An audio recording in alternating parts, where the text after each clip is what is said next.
I'm happy to invite Khaled Hasan, Political Risk and Intelligence Analyst. Now you're going to hear an incredible story. Prepare to be amazed. Thank you, Khaled, for joining us. Hi folks, my name is Khaled Hasan. I'm a British Egyptian foreign policy and national security researcher. I've been involved in the fight against anti-Semitism and terrorism for many years. But I come from Egypt. I was born in Cairo to Muslim parents in 1990. I have seen how the virus of anti-Semitism can take over an entire society. Tens of millions of people who accept anti-Semitic tropes, who accept anti-Semitism and its most hideous forms, and not even question them. Which is why I'm talking to you today.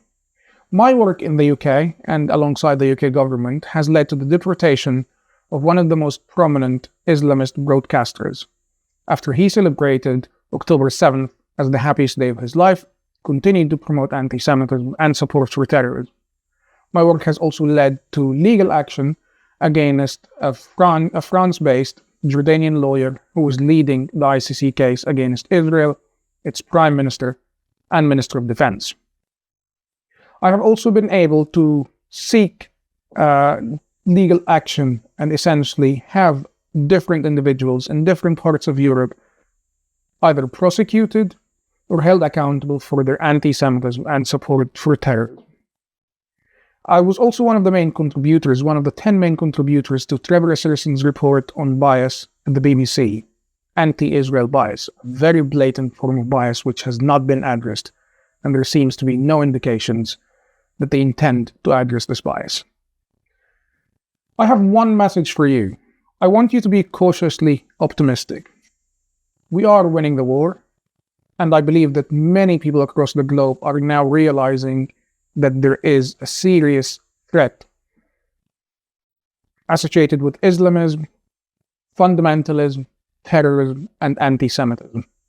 But I also want you to ask yourself a serious question, a very serious question, in fact. What are we doing differently after October 7th? Our approach, I believe, needs to change.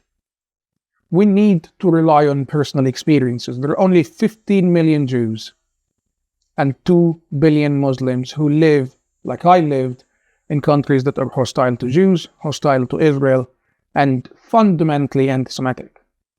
We need to win hearts and minds.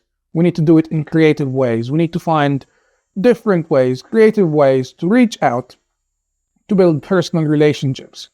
We need to make sure that the millions, tens of millions of people who have never met a Jew, but nonetheless hate Jews, find a platform, find a medium through which they can actually engage with Jews.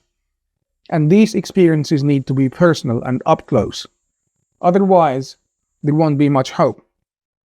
We need to change our approach, and we need to be able to build a world that is better for our children and everyone else's. Israel is winning the war against Hamas. Israel is winning the war against Hezbollah. Israel is winning the war against the IRGC in Iran. But you play a role. So thank you for your support, and thank you for supporting CAM.